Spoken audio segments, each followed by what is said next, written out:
I'm Andrea, and I'm 32 years old. 3 years ago, my husband Axel lost his job, and that's when my perfect little suburban life turned into a complete nightmare. Oh, and by perfect, I mean the kind of perfect where I was already doing everything while pretending we were a team. Where are you watching from today? Drop your location in the comments below and hit that like and subscribe button if you've ever felt like you married a grown man who turned into a toddler overnight. You'll definitely want to stick around for what happened next. The morning it all started, I was rushing around getting our 8-year-old daughter Emma ready for school, while Axel sat at the kitchen table, staring at his phone with this look of complete devastation. His company had just been bought out, and they were restructuring, which is corporate speak for, "You're fired, but we'll make it sound fancy." "Don't worry, babe," I said, kissing his forehead while juggling Emma's lunchbox and my work bag. "You'll find something better. You always do." He grabbed my hand, his eyes watery. What if I don't? What if this is it for me? I should have recognized the manipulation in that moment, the way he immediately made his job loss about my responsibility to fix it. But I was still playing the role of supportive wife back then, still believing that marriage meant absorbing your partner's problems until they became your own. "You will," I assured him, already mentally calculating how long our savings would last. "I believe in you." Emma tugged on my sleeve. "Mommy, I need you to sign my permission slip." "Which permission slip, honey?" "The one for the field trip next week. It's in my backpack." I glanced at Axel, who was still wallowing in his own misery, completely oblivious to the fact that our daughter needed attention. Classic. Even in crisis, parenting remained exclusively my department. While I signed Emma's form and packed her snack, Axel disappeared upstairs. I heard the shower running and assumed he was getting ready to start job hunting. How optimistic of me. That evening, I came home from working a 10-hour day to find Axel exactly where I'd left him that morning, except now he was on the couch playing video games instead of sitting at the table looking tragic. "How did the job search go?" I asked, setting down groceries and mentally preparing for dinner prep. "I applied to a few places online," he said without looking away from the screen. "There's not much out there right now." Emma bounded into the kitchen. "Daddy, can you help me with my math homework?" "In a minute, sweetheart. Daddy's in the middle of something important." I watched this exchange while unpacking groceries, already seeing the pattern that would define the next 3 years of my life. Axel's video game was more important than our daughter's education. His mood was more fragile than our family's stability. His problems were more urgent than anyone else's needs. But that night, I still believed it was temporary. 2 months into Axel's unemployment, I discovered something fascinating about marriage. When one person stops contributing, the other person doesn't get to work half as hard. They get to work twice as hard while listening to constant complaints about how unfair life is. I was getting up at 5 a.m. to meal prep, do laundry, and clean the house before getting Emma ready for school and myself ready for work. Meanwhile, Axel had apparently decided that unemployment meant retirement. "Andrea, we need to talk about money," he announced one Thursday evening as I walked through the door after a particularly brutal day of back-to-back client meetings. I found him sitting at our kitchen table with all our bills spread out in front of him, like he was conducting some kind of financial investigation. Emma was in the living room trying to do her homework while watching TV because no one else was available to help her focus. "What about money?" I asked, though I had a sinking feeling I already knew. "We're spending too much. You need to pick up extra hours or maybe ask for a raise." I stared at him, waiting for the punchline. When none came, I realized he was serious. "Axel, I'm already working 50 hours a week. I got a raise 6 months ago. I'm covering all our expenses plus your car payment, your phone bill, and your health insurance since you lost your benefits." He shifted uncomfortably in his chair. "Well, maybe you could freelance on weekends or something. I've been looking at our budget, and we could save money if you cooked more instead of buying those expensive pre-made salads." The expensive pre-made salads. I was buying them because I was leaving the house at 7 a.m. and getting home at 7 p.m., and they were the only way I could ensure Emma got vegetables with her dinner. But sure, let me add meal planning and grocery shopping and cooking from scratch to my already impossible schedule. "What did you do today?" I asked, genuinely curious. "I had 3 interviews." My heart lifted slightly. Maybe he was really trying. "That's great. How did they go?" "They were all video calls. The first one was at 10, so I had to skip my morning workout. Then I had one at 2, but the connection was bad, so it only lasted 15 minutes. The last one was at 4, but they rescheduled for next week." I tried to process this timeline. 3 video calls from our home office, totaling maybe an hour and a half of actual work, and somehow this had been a full, exhausting day that precluded him from helping our daughter with homework, starting dinner, or doing literally any household task. "Did you help Emma with her school project? The one that's due tomorrow?" His face went blank. "What school project?" "The science fair project we've been talking about for 2 weeks. The one where she needs to build a volcano." "Oh, That. I thought you were handling that. Of course he did.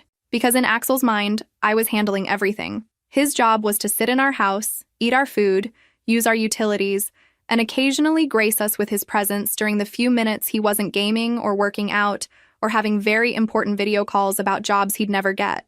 That night, Emma and I stayed up until midnight building a papier-mâché volcano, while Axel went to bed early because his day of doing absolutely nothing had been emotionally draining. Month 4 of the Axel unemployment experience brought a delightful new development. He'd discovered that managing our household finances was apparently his calling. By managing, I mean micromanaging every penny I earned while contributing absolutely nothing himself. "Andrea, I need to talk to you about this credit card statement," he said, waving the bill in my face the moment I walked through the door on a Friday evening. Emma was at my sister's house for a sleepover, which meant I'd been looking forward to a rare, quiet evening, maybe a bath, maybe a glass of wine, maybe just sitting in silence for 20 consecutive minutes without someone needing something from me. "What about it? You spent $87 at Target last weekend. What did you even buy?" I mentally retraced my steps.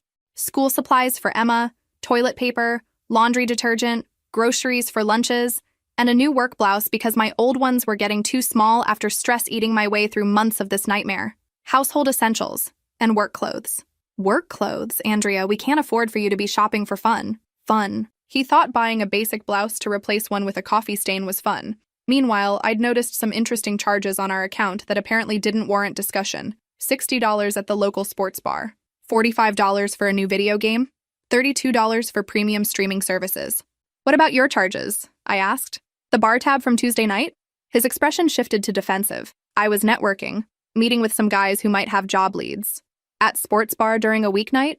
Sometimes the best opportunities come from casual connections. Right. And I'm sure those connections were totally worth spending money we supposedly didn't have while I was at home helping Emma with fractions and wondering how we were going to make next month's mortgage payment. "Axel, I work 50-hour weeks and cover all our bills. I think I can buy a $40 blouse without a committee meeting." "That's exactly the attitude that's going to put us in financial trouble," he snapped. "You think because you have a job, you can just spend whatever you want. But we're a team. We make these decisions together." A team. That was rich. Teams usually involve two people contributing effort toward a shared goal. What we had was more like a hostage situation where I did all the work and he criticized my technique. Have you ever experienced someone trying to control your money while contributing nothing to it? Drop a comment below if you know exactly how this feels. "Fine," I said, too tired to fight. "I'll be more careful with spending." "Good. And maybe we should set up a system where you run purchases over $20 by me first, just so we're both on the same page." I agreed because it was easier than arguing. I agreed because I was exhausted from carrying the entire weight of our family's responsibilities. I agreed because I still stupidly believed this was temporary, and eventually, things would go back to normal. That night, lying in bed next to my unemployed husband who was now snoring peacefully after a hard day of financial supervision, I realized normal wasn't coming back. Normal had been slowly disappearing for months, and I'd been too busy trying to hold everything together to notice it was gone. By month 6, Axel had perfected the art of making his unemployment entirely my fault. According to him, he couldn't find a job because I wasn't supportive enough. He couldn't help with Emma because he was too stressed from his job search. He couldn't do housework because he needed to focus his energy on networking and applications. What he could do was monitor my every movement like a parole officer. "You're 15 minutes late," he said the moment I walked through the door on a Wednesday evening. He was standing in the kitchen with his arms crossed, and I could practically see him counting the seconds I'd cost him. "Traffic was horrible on 5th Street. There was an accident. You should have called." "You're right. I'm sorry." The apology came automatically now, like a reflex I'd developed to avoid longer conversations about my various failures as a wife. "Emma's in her room crying," he continued. "She couldn't reach you when she called about her science test. She got a B- and wanted to tell you about it, but you weren't available." Guilt hit me like a physical blow. My daughter had tried to share her achievement with me, and I'd missed it because I was stuck in a conference call that ran over. Another casualty of trying to work twice as hard to compensate for having a husband who'd apparently forgotten what work meant. "Where were you when she called?" "I was in the garage organizing my tools. I didn't hear the phone." Of course. His tool organization project was apparently more important than supervising our 8-year-old's emotional needs. But somehow, my being unreachable during work hours was the real problem. I went upstairs to find Emma sitting on her bed, still in her school uniform, looking miserable. "Hey, sweetheart, I heard about your science test. A B- is really good. I wanted to tell you right when I got home, but Daddy said you were too busy with work to talk." "I'm never too busy for you, Em. Sometimes I'm in meetings and can't answer the phone right away, but you can always leave me a message or ask Daddy to help you call me. I asked Daddy to help me call, but he said he was doing something important and that you should be home by now anyway. I felt something twist in my chest. Axel had let our daughter sit with her disappointment rather than help her reach me, then used her sadness to make me feel guilty about working. The manipulation was so elegant it was almost artistic. Well, I'm here now. Tell me everything about the test. We spent an hour talking about her science project and the questions she'd gotten wrong. She brightened up significantly, and I realized how much she'd been missing having a present parent during these crucial after-school hours. When I went downstairs, Axel was on the couch watching Netflix. Em seems better, I said. She just needs more attention from her mother. Kids need stability. She needs attention from both her parents. You were here when she got home upset. You could have comforted her. I'm not the one who chose to prioritize work over family. That's when it hit me. In Axel's mind, my working wasn't a choice I was making to support our family. It was a choice I was making against our family. My job wasn't the thing keeping us financially afloat while he remained unemployed. It was the thing preventing me from being the full-time mother and wife I was supposed to be. The trap was perfect. Work enough to pay all the bills, but not so much that it interfered with my domestic duties.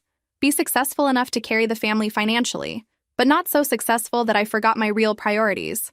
Earn all the money, but never act like it was mine to earn. That night, I made my first concrete plan to change something.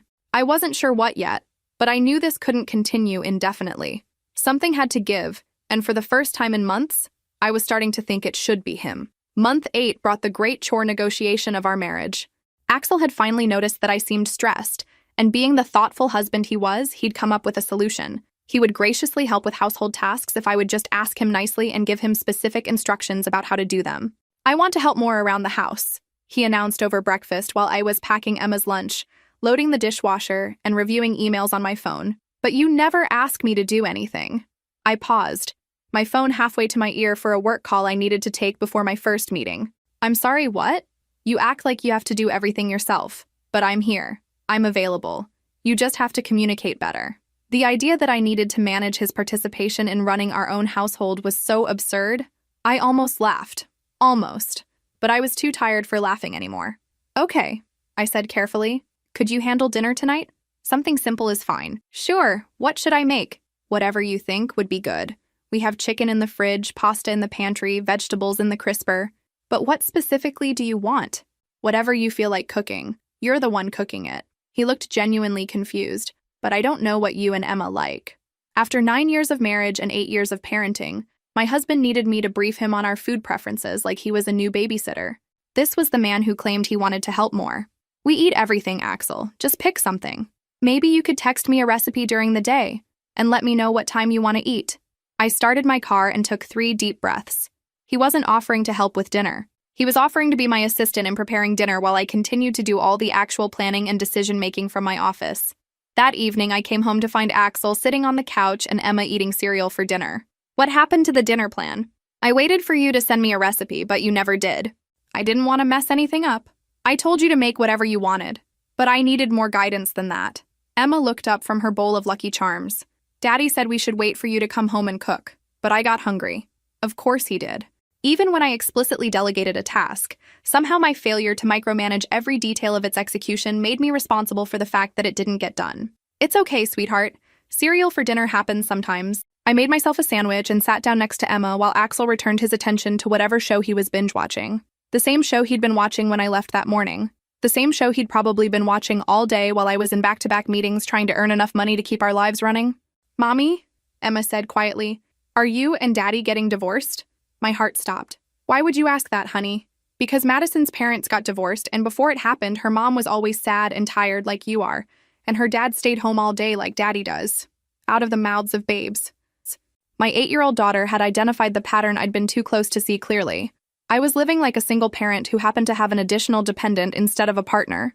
Daddy and I are just going through a tough time while he looks for work, I said, which was technically true but avoided the real issue. Will it get better when he finds a job? I honestly didn't know anymore. The unemployment had revealed something about my husband that I'd been willfully ignoring for years. Even when he'd been working, I'd been doing most of the household management. Even when he'd been contributing financially, I'd been the one handling the emotional labor of our family. The job loss hadn't changed who Axel was. It had just made it impossible for me to keep pretending he was someone else. That night, after Emma went to bed, I did something I hadn't done in months.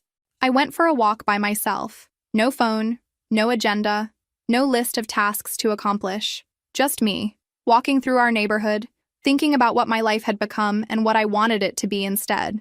For the first time in 8 months, I let myself imagine what it would be like to not come home to criticism and demands, what it would be like to make decisions about my time and money without having to justify them to someone who contributed nothing but judgment.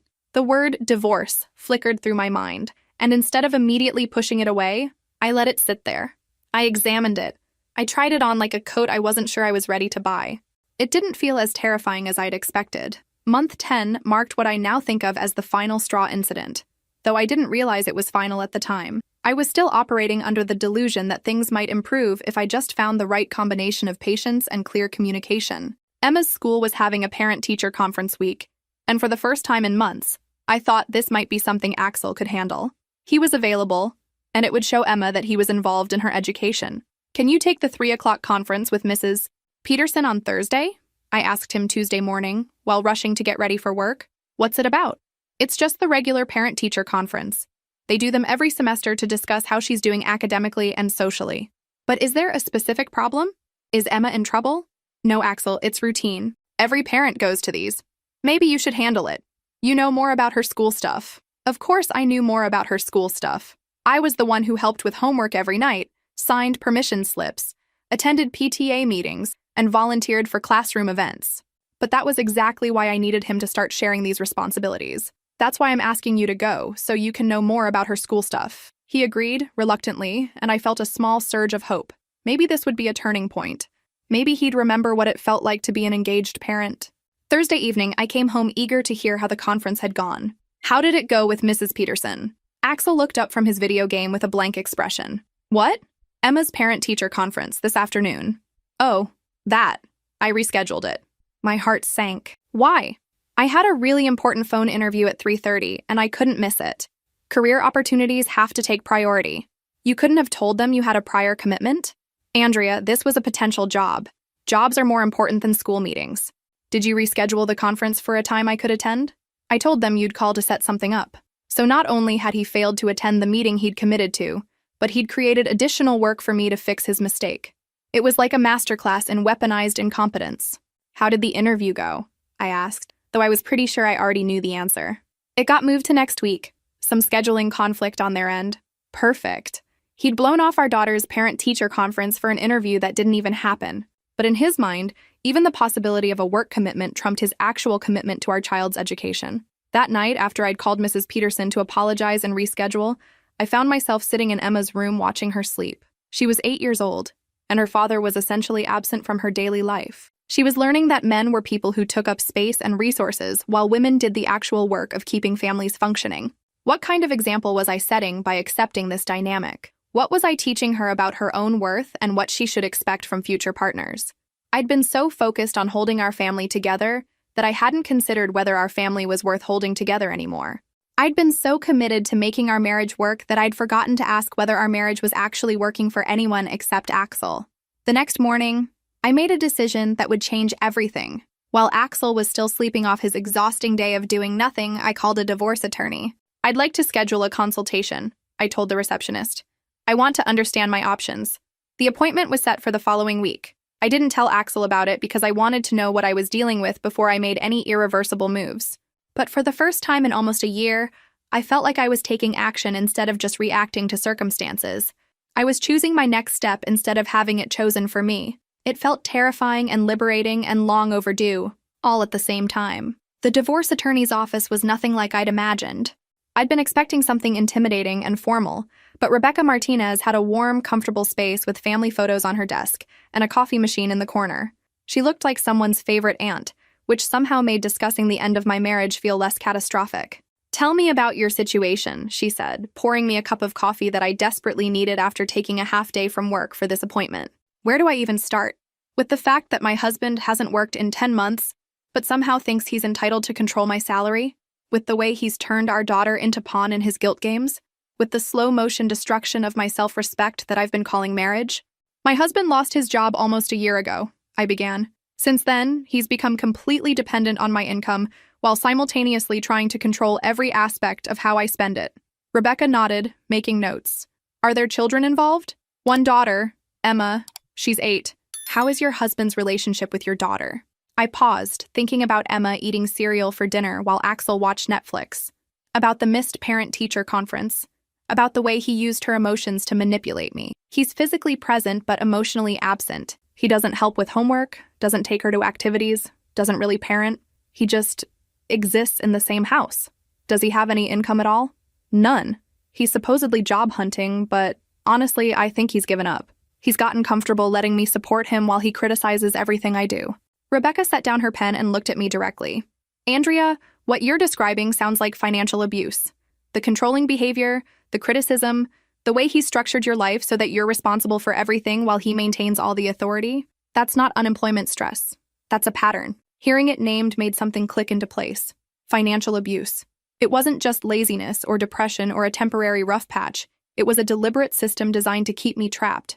What would a divorce look like in my situation? Well, you'd need to consider custody arrangements, division of assets, and potentially spousal support. Since you're the primary breadwinner and he's been unemployed, he might actually be entitled to alimony. My coffee cup froze halfway to my lips. Alimony? To him? It's possible. Courts look at the standard of living established during the marriage and try to maintain that for both parties. If he's been unemployed for an extended period and has been dependent on your income, a judge might award temporary support to help him transition. The irony was breathtaking. Not only had Axel contributed nothing to our household for almost a year, but I might actually have to pay him to leave. The system was set up to reward his behavior and punish my independence. What about our house? That depends on several factors. When did you buy it? Who's on the mortgage? What's the current equity situation? We bought it 5 years ago. Both our names are on everything, but I've been making all the payments since he lost his job. Actually, I was making most of the payments even before that. Do you have documentation of that? Bank statements, sure. But we have joint accounts, so it might be hard to prove. Start gathering financial records now. Bank statements, credit card bills, payment histories. Document everything. If this goes to court, you'll want clear evidence of who's been contributing what. Court. The word sent a chill through me. I'd been imagining a civilized conversation where we divided our assets and went our separate ways. But Rebecca was talking about evidence and documentation like we were preparing for battle. How long does a divorce usually take? If it's uncontested, a few months. If he fights it, especially over custody or property, it could take a year or more. Would he fight for custody? He barely interacts with Emma now. Rebecca's expression grew serious. Sometimes the least involved parents become very interested in custody during divorce proceedings, especially if there's child support involved. Another lovely possibility I hadn't considered. Axel might suddenly discover his paternal instincts if it meant reducing his financial responsibilities or increasing mine. I left Rebecca's office with a folder full of forms and a list of documents to gather.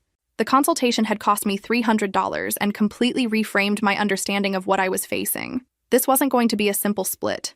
This was going to be a fight, and I needed to be prepared for Axel to use every weapon in his arsenal to maintain his comfortable lifestyle. That evening, I came home to find him in his usual position on the couch, controller in hand. "How was work?" he asked without looking away from his game. "Fine," I said, the word feeling strange in my mouth. Nothing about my life was fine anymore, but I wasn't ready to show my cards yet. "Emma's at soccer practice. I figured you could pick her up on your way home." "What way home?" "Soccer practice is 20 minutes in the opposite direction from my office." "Well, you're the one with the car." Of course. Even arranging transportation for our daughter's activities was apparently my job.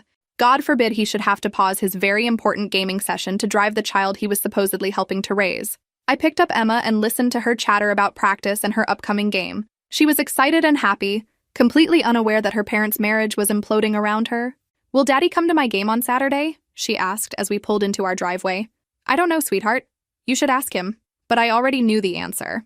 Unless something major changed, Emma's soccer games would be just another item on the long list of parenting responsibilities that somehow belonged exclusively to me.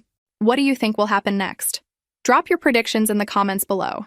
3 weeks of documenting my marriage felt like an archaeological dig through the ruins of my own life. Bank statements revealed that I'd been covering 90% of our expenses even before Axel lost his job. Credit card records showed his pattern of networking at bars and buying games while I paid for groceries and Emma's school supplies.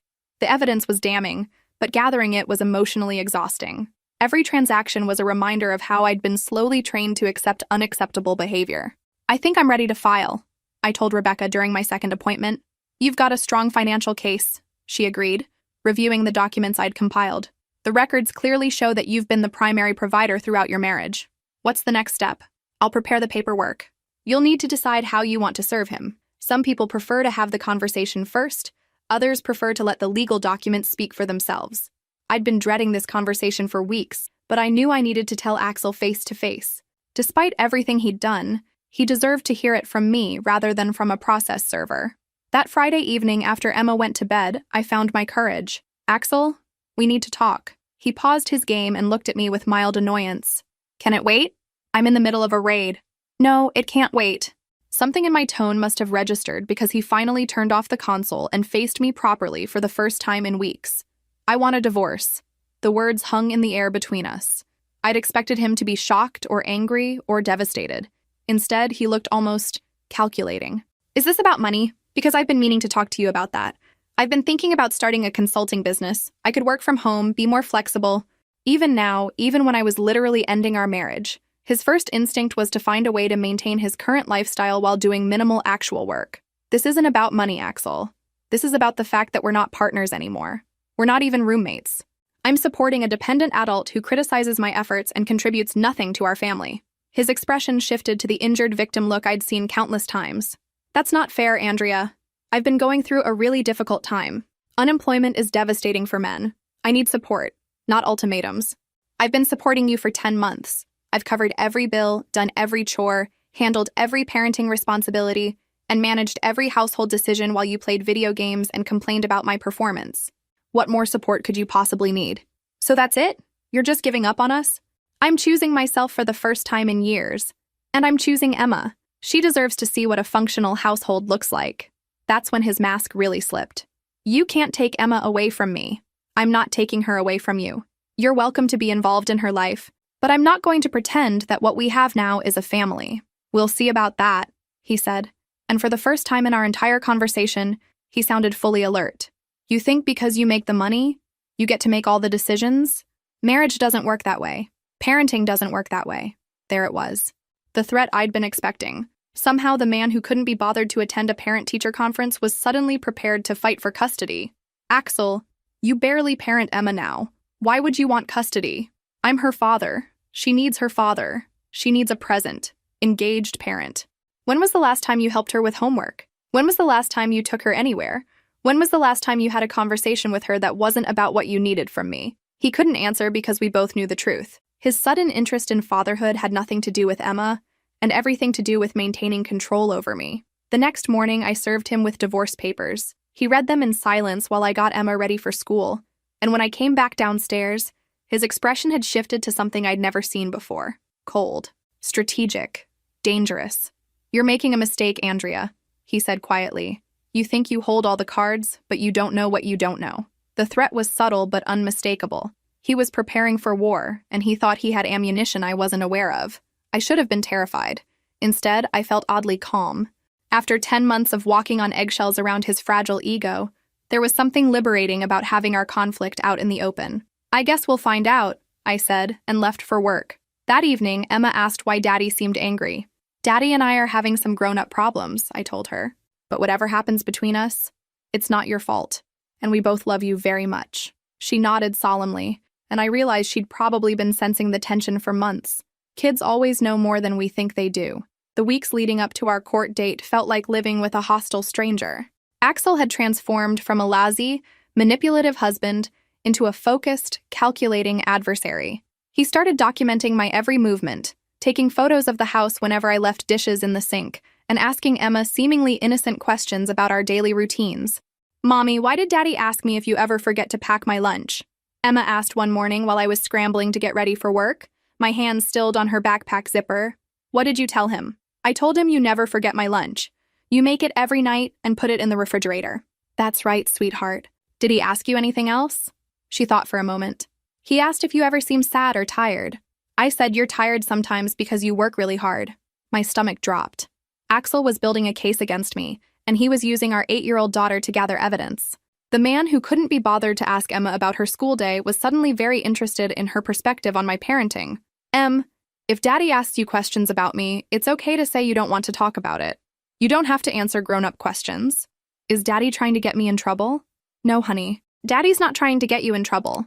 Sometimes adults have complicated feelings, and they don't always handle them well.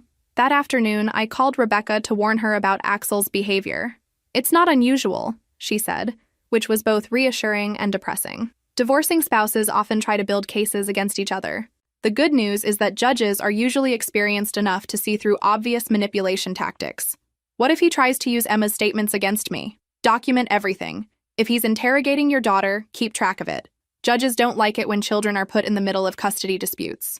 Rebecca, what if he actually gets joint custody? What if I have to send Emma to live with him part-time? Based on what you've told me about his level of involvement in her daily care, that's unlikely. But we need to be prepared for anything. 2 days before our court date, Axel finally revealed his strategy. I've been thinking about our situation, he said over dinner, speaking directly to Emma instead of me. If Mommy and I get divorced, you might have to live with Daddy sometimes. Would you like that? Emma looked between us, clearly confused by the sudden attention and the loaded question. Would I still live in my room? Well, Daddy might have to move to a different house, but it would be your house too. I watched this manipulation happening in real time, feeling sick. He was trying to plant the idea that I was the one disrupting Emma's stability when he was the one forcing this conversation. Emma, I said gently, why don't you go start your bath? I'll be up in a few minutes to help you wash your hair. After she left, I turned to Axel. Don't use our daughter to negotiate with me. I'm not using her. I'm preparing her for reality. She needs to know that her life is about to change because of decisions you're making. Decisions I'm making? Axel, you've been unemployed for almost a year. You've contributed nothing to this household except criticism and demands. This situation is the result of choices you made, not choices I'm making. A judge might see it differently. What's that supposed to mean? He smiled, and it was the coldest expression I'd ever seen on his face. You'll find out. That night, after Emma was asleep, I lay in bed staring at the ceiling and trying to imagine what weapon he thought he had. I'd been supporting our family completely for months. I'd been the primary caretaker for Emma her entire life. I had documentation of his financial dependence and emotional absence. What could he possibly use against me that would be more damning than the truth about his own behavior? I was about to find out that sometimes the person you think you know best is the person most capable of surprising you, and not in a good way. The courthouse was exactly as intimidating as I'd feared. High ceilings, polished floors, and the kind of formal atmosphere that made every whispered conversation feel like a potential mistake. I sat next to Rebecca, reviewing our documents one final time, while across the room Axel consulted with his attorney. He'd hired someone, which shouldn't have surprised me but somehow did. The same man who'd claimed we couldn't afford for me to buy work clothes had found money for legal representation. All rise for the Honorable Judge Patricia Williams. Judge Williams was a stern-looking woman in her 60s, with silver hair and sharp eyes that seemed to take in everything at once. She reviewed our case files while we settled into our seats, and I tried to project confidence I didn't feel. This is a dissolution of marriage between Andrea and Axel Thompson, she began. We're here to address custody arrangements for the minor child Emma Thompson, as well as division of marital assets. Mr. Thompson, since you're the petitioner for primary custody, please present your case. Wait, what? I turned to stare at Axel in shock. He'd filed for primary custody. The man who couldn't remember when Emma's parent-teacher conferences were scheduled wanted to be her primary caregiver. His attorney stood and began what I can only describe as a character assassination disguised as a custody petition. Your Honor, my client is seeking primary custody of his 8-year-old daughter due to serious concerns about the stability and safety of the home environment provided by his wife. Mrs. Thompson has become increasingly erratic and neglectful in her parenting duties due to an obsessive focus on her career. Erratic, neglectful, obsessive focus on career. I felt like I was hearing about a completely different person. Mr. Thompson has documented several instances of Mrs. Thompson's failure to provide adequate supervision and care for their daughter. I'd like to submit Emma's recent report card, which shows declining grades that coincide with Mrs. Thompson's increased work demands. He handed the judge Emma's report card, and my heart sank. She had gotten a few B's instead of her usual A's over the past couple of months. I'd been meaning to talk to her teacher about it, but between work deadlines and managing everything at home, it had slipped through the cracks. Additionally, Your Honor, I have photographic evidence of the neglectful condition of the family home under Mrs. Thompson's care. Photos appeared on the screen behind the judge. our kitchen with dirty dishes in the sink, Emma's playroom with toys scattered on the floor, my bedroom with unmade beds and laundry baskets full of clean clothes waiting to be put away. The normal chaos of a working household looked damning when presented as evidence of neglect. Every mother in America probably had similar photos on any given day, but in this context, they painted me as someone who couldn't manage basic domestic responsibilities. Furthermore, Axel's attorney continued, Mrs. Thompson's work schedule has become increasingly demanding and unpredictable. She frequently works late, often misses important school events, and has delegated most parenting responsibilities to my client while she prioritizes her career advancement. I wanted to stand up and scream. He was describing himself, but attributing his behavior to me. The gaslighting was so complete and confident that for a moment, I wondered if I was the crazy one. My client is unemployed but has used this time to focus entirely on his daughter's needs. He's been the primary caregiver while Mrs. Thompson has been absent from the family. He's prepared to continue this role and provide Emma with the stability and attention she needs. Judge Williams looked at me.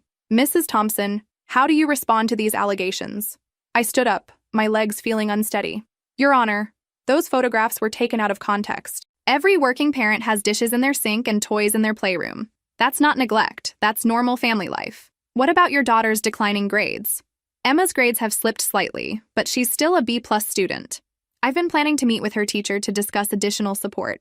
When was the last time you attended a school function? My mind went blank. Between covering all our expenses and managing the household, I'd missed several events over the past few months. Events that Axel could have attended but chose not to. I've missed some events due to work obligations, but I attend as many as possible. Your Honor, Axel's attorney interjected.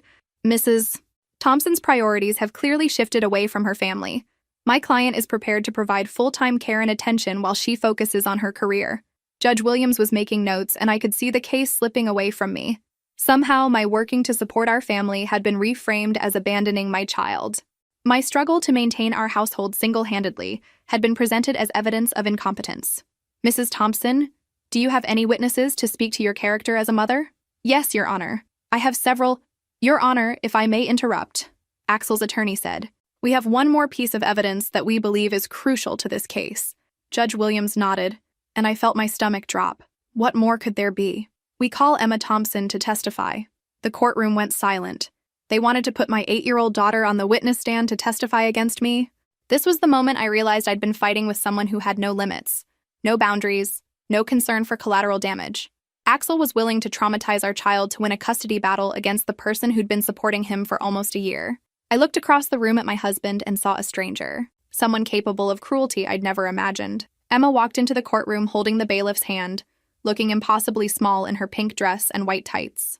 Her eyes found mine immediately, and I tried to smile reassuringly, while my heart shattered into pieces. What kind of father puts his 8-year-old child through this? Judge Williams leaned forward, her stern expression softening slightly. Hello, Emma. My name is Judge Williams. Do you know why you're here today? Emma nodded solemnly. Mommy and Daddy are getting divorced, and you have to decide where I should live. That's right. I want you to know that this isn't your fault. And no matter what happens, both your parents love you very much. Do you understand? Yes, ma'am. Axel's attorney approached Emma with what I'm sure he thought was a gentle smile. Emma, I just want to ask you a few questions about living with your mommy and daddy. Is that okay? I guess so. Does your mommy work a lot? Yes, she works really hard. Does that make you sad sometimes? Emma hesitated, clearly uncomfortable with the question. Sometimes I wish she could play more. I closed my eyes. Every working parent in the world could probably elicit the same response from their child, but in this context, it sounded like an indictment. When your mommy works late, who takes care of you? Usually, I take care of myself. I'm good at making snacks and doing my homework alone. Does Daddy help you when Mommy's working? Emma glanced toward Axel, then back at the attorney. Sometimes. What does Daddy do when he's home with you? He watches TV mostly, or plays games on his computer. I felt a flicker of hope. Even an 8-year-old could see that Axel wasn't an engaged parent. But then Axel's attorney shifted tactics. Emma, has your mommy ever seemed angry or sad lately? She cries sometimes at night. I think she doesn't know I can hear her. The admission hit me like a physical blow. My daughter had been listening to me fall apart, and I hadn't even realized it. Does that worry you? Yes. I don't like it when Mommy's sad. Your Honor, I have no further questions for this witness. Judge Williams looked at my attorney. Do you have any questions for Emma? Rebecca stood up. Just a few, Your Honor. Emma, when you need help with something important, like homework or when you're sick, who do you usually ask? Mommy? When you want to tell someone about something good that happened at school, who do you tell first? Mommy. Who makes your lunch every day? Mommy. Who reads to you at bedtime? Mommy. Who takes you to the doctor when you're sick? Mommy. Rebecca was systematically establishing that despite my work schedule, I was still Emma's primary caretaker for all the important aspects of her life. Emma, do you feel safe with your mommy? Yes. Do you feel loved by your mommy? Yes, mommy loves me very much. No further questions, Your Honor. Judge Williams looked at Emma kindly. Emma, before you go, is there anything else you'd like to tell me? Anything you think I should know? Emma looked around the courtroom, her gaze settling on Axel for a long moment. Then she raised her small hand. Your Honor, can I show you something? Something Mommy doesn't know about? My blood turned to ice. What could she possibly have to show that I didn't know about? Judge Williams nodded gently. What would you like to show me, sweetheart? Emma reached into her small pink backpack and pulled out her tablet. The same tablet Axel had bought her for her birthday 6 months ago. I recorded something, she said quietly. I didn't know if I should show anyone, but I think you should see it. She handed the tablet to the bailiff, who brought it to Judge Williams. Emma's small fingers navigated to her video folder with practiced ease. This was 2 weeks ago, Emma said, when Daddy thought I was asleep. The video started playing, and the courtroom fell silent. The footage was shaky, clearly filmed by a child hiding behind a door, but the audio was crystal clear. Axel's voice, slurred and loud, filled the courtroom. Come on, baby, she'll never know. The kid's asleep and Andrea won't be home for hours. A woman's voice, definitely not mine, giggled in response. What if she wakes up? She won't. And even if she does, what's she gonna do? Tell her mommy? Andrea's never home anyway. The camera shifted, and we could see Axel on our living room couch with a woman I didn't recognize. Empty beer bottles covered the coffee table. They were kissing, his hands roaming over her body in the home where our daughter lived. You're terrible, the woman laughed. What if your wife comes home early? She won't. She's too busy working to pay attention to what happens here. Besides, if she did, maybe she'd finally realize what she's missing. The video continued for another few minutes, showing them getting increasingly intimate while Emma presumably hid upstairs, watching her father betray her family. Judge Williams paused the video and looked at Emma with gentle concern. Honey, why did you record this?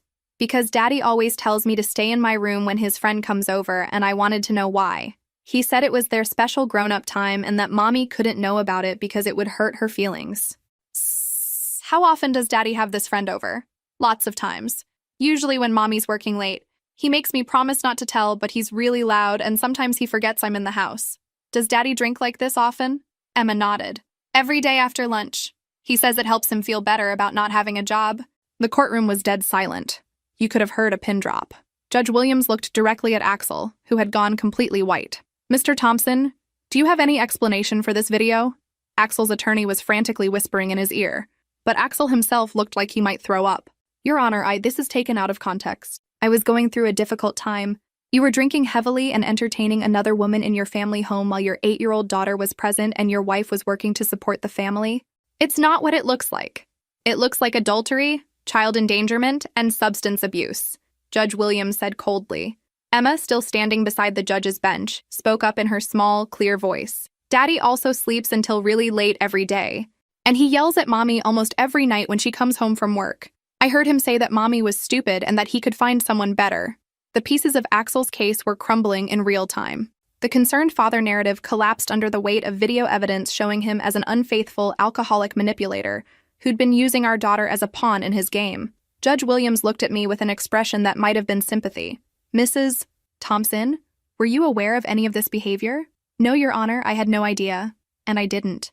While I'd been working 60-hour weeks to keep our family afloat, my husband had been drinking, cheating, and traumatizing our daughter. The man I'd been trying so hard to support had been systematically destroying everything I was working to preserve. The irony was so complete, it was almost artistic. Axel had demanded this custody hearing to expose my supposed failures as a mother, and instead, our 8-year-old daughter had exposed his failures as a father, husband, and human being. Judge Williams called a 15-minute recess, during which Axel's attorney had what appeared to be a very intense conversation with his client. I could see Axel gesturing frantically, his face red with either anger or embarrassment. Meanwhile, Emma sat quietly next to me, coloring in a book someone had given her. Did I do something wrong, Mommy? She whispered. No, sweetheart. You did exactly the right thing. You told the truth. Is Daddy mad at me? I looked across the room at my husband, who was avoiding eye contact with both of us. Daddy's upset, but not at you. Sometimes grown-ups make bad choices, and then they get upset when people find out about those choices. When court resumed, the atmosphere had completely shifted. Judge Williams reviewed her notes before speaking, and I could tell from her expression that Axel's case was dead in the water. Based on the evidence presented today, particularly the video testimony provided by the minor child, I'm prepared to make my ruling. She looked directly at Axel. Mr. Thompson, your petition for primary custody is denied. The evidence shows a pattern of adultery, substance abuse, and child endangerment that makes you unsuitable for primary custodial care. Axel started to stand, but his attorney pulled him back down. Furthermore, Judge Williams continued, I'm awarding sole physical custody of Emma Thompson to her mother, Andrea Thompson. Mr. Thompson will be granted supervised visitation only, pending completion of alcohol counseling and parenting classes. Supervised visitation. The man who'd tried to paint me as an unfit mother would now need a court-appointed supervisor to spend time with his own daughter. Regarding the division of marital assets, the evidence of adultery means that Mr. Thompson has violated the terms of his marriage contract. Mrs. Thompson will retain the family home, all joint savings, and will not be required to pay alimony. I felt like I might faint with relief. Not only was I keeping Emma, but I wasn't going to be financially penalized for ending a marriage that had become a prison. Mr. Thompson, you have 30 days to vacate the family home. This court strongly recommends that you seek professional help for your alcohol dependency and consider the impact of your choices on your daughter. Judge Williams turned to Emma one final time. Emma, you were very brave today.